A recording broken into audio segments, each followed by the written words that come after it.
आपलं यश हॉटेल आहे, जागृती corner, Vasmat road, Parbhani इथे. आपण या व्यवसायामध्ये आहेत आणि आता हे प्रथमच गॅसची टंचाई निर्माण झालेली आहे. मी ह्या व्यवसायामध्ये 2022 पासून आहे. 4 वर्ष झाली मला या व्यवसायामध्ये. पण आतापर्यंत अशी कधी टंचाई नाही भासली ती आज आहे. आणि एवढं टेम्परेचर आहे, एवढ्या टेम्परेचरमध्ये आमचं पत्राचा शेड असल्यामुळे आम्ही चुलीची व्यवस्था केलेली आहे.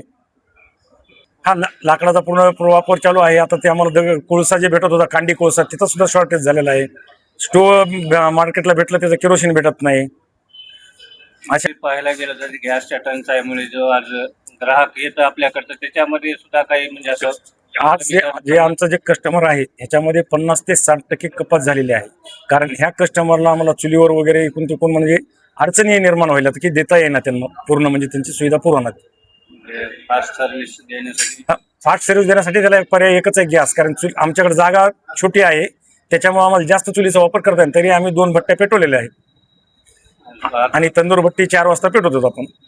आज पाहत होतो की बऱ्याच ठिकाणी हॉटेल बंद पडत आहेत, हॉटेल व्यवसाय बंद होत आहे. तर प्रशासनाला काय मागणी असतात? आता प्रशासनाला एवढीच मागणी आहे की आम्हाला कमर्शियल सिलेंडरची म्हणजे उपलब्धता करून द्यावं, हीच अशी आमची एक सर्वांच्या वतीने, हॉटेल व्यावसायिकच्या वतीने विनंती आहे.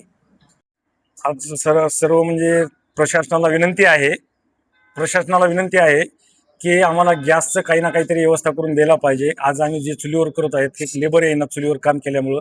आमचं पत्राचं शेड आहे,